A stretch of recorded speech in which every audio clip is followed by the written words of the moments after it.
You might have seen our longer video with Susan Campbell, who is with me here today, and we've been talking about intimacy. So if you missed that one, check the card up above. Now we're gonna try out a new exercise that I don't even know how it goes, and I'm very open to try it out. Are you willing to share, Susan, what the exercise is? Yeah, this one is most of the time useful when there's some kind of a conflict and people are building their case with each other. And if I'm in a session with a couple, for example, I'll say, let's try a here and now, an exercise that keeps us in the here and now and out of our stories about each other. And the exercise, I call it hearing you say that I feel. And there's a whole chapter called that in my book, Saying What's Real, because hearing you say that I feel immediately brings your response into the present. Like somebody says, gee, that's a lovely dress you're wearing. And I might automatically say, oh, this whole thing, I've had it for years. But what if I said, hearing you say that, I feel happy. I take a minute and just feel how I actually feel. And so with a compliment like that, it's not necessarily going to go back and forth too many times. But when there's already some history and there's a conflict, so I'm not sure how it'll go with just you and me, Mia, because we we don't have any like unfinished business, do we? I don't think so. Not to my knowledge. Yeah.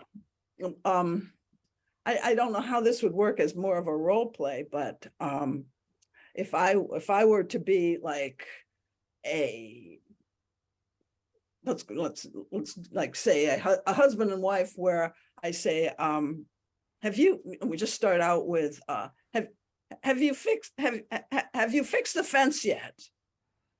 Okay, and then but the person hearing that, this would be where you would start saying, hearing it, instead of making an excuse or a defense, like most people would, like, no, I haven't Exactly. had time, Dad, or stop bugging me about it.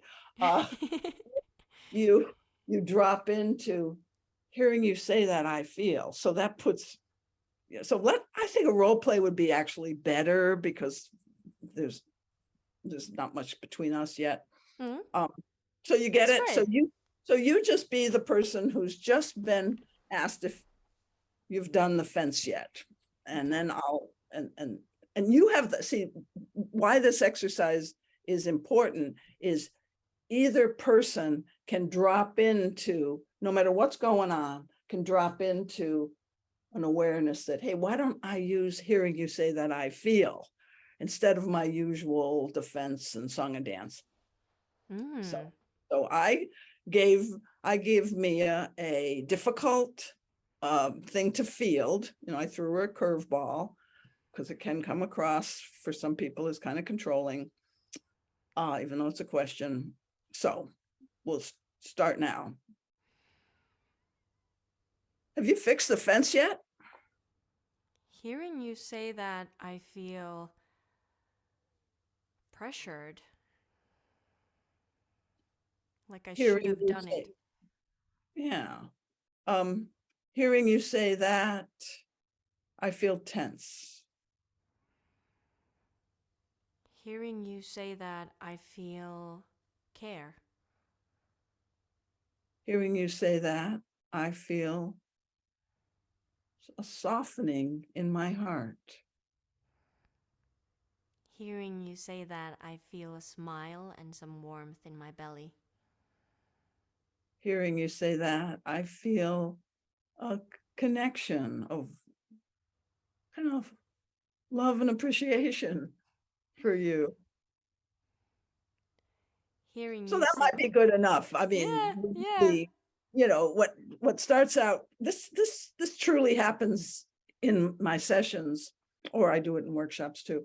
Um, it'll start out with accusatory and, ooh, conflict, and then if somebody just drops in a little bit more, like you said, care, then that affects, see, what this shows is how you respond affects the response you get.